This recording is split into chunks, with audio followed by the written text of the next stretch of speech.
Here with head coach Victor Santa Cruz, coming off of a win against Simon Fraser, now headed into the bye week. So, Coach, let's talk a little bit about this past weekend up in Canada.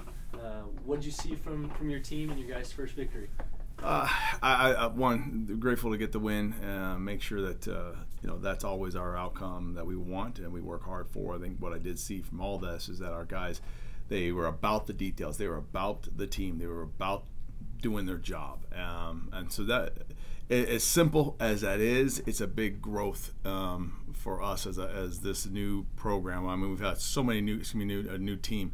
We have so many guys in the program that are getting football experience for the first time. When you do that, you have the challenge first is, hey, the guy just, I don't want to be wrong, or hey, I can't wait to play, but they don't know how to fit in their scheme well. So now you've got these reps under your belt, and like I said last week, you saw the Western Oregon week, we saw the second half, that spark starting to happen where guys are really seeing the fruit of when I play do my role well and with all my heart and all my might within the scheme we do have. We're asking them to do the play call. Some great things start to happen. And this game, we had way more snaps of people doing their job within the scheme and that collective consciousness that we're looking to accomplish, where the guys understand how to play off each other.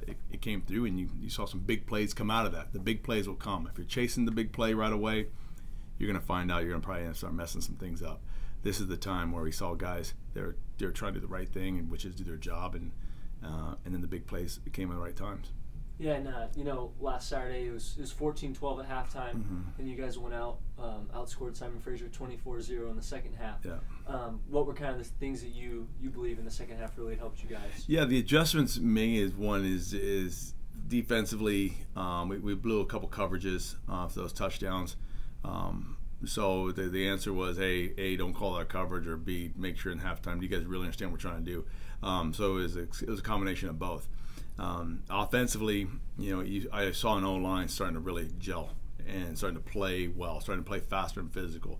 The five guys I have right now up front, this is the first time I think they're going from week 1 to week 2 where we play together. Otherwise, the week prior to that, even during camp, there's just a lot of mixture because of injuries, and so playing well as an O-line, it really takes a lot of reps because they got to know how to play off each other, anticipate what everybody's thinking. So that second half, you saw the O-line really start to exert themselves to where we had over 300 yards rushing. You also saw a guy like a newcomer on the scene, Dante Davis, have a chance to do what he does well and had the confidence he has. Oh yeah, we're doing this, and then playing Anthony Catalano that we saw the week previous. That leadership ability he has, the ability to make plays with his feet. I think that really did a good job for coming all together. And a guy like Josiah Richard Lewis, Josiah Mason, our leading receiver in the game, and I loved what he did. And so that shows that that there's always a next man up mentality you got to have in college football. I got a chance to see this last game.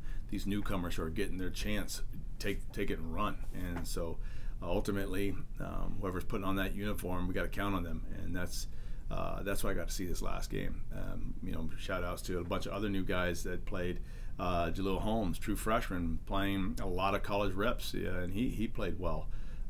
Seeing a guy like Cassius Reynolds come in his first start in college football, and he flat out dominated the game, so he did really well. So you're seeing these kind of guys now, even though they're taking the role, they're showing that, hey, coach, and to their teammates, dude, you can count on me. I'm ready to go, and that was exciting coming out of this game. Yeah, we talked at the beginning of this conference. You're going into a bye week. What does a bye week look for you guys, and what are you hoping to get out of this week? Yeah, I've always kind of used that metaphor of, hey, you're on that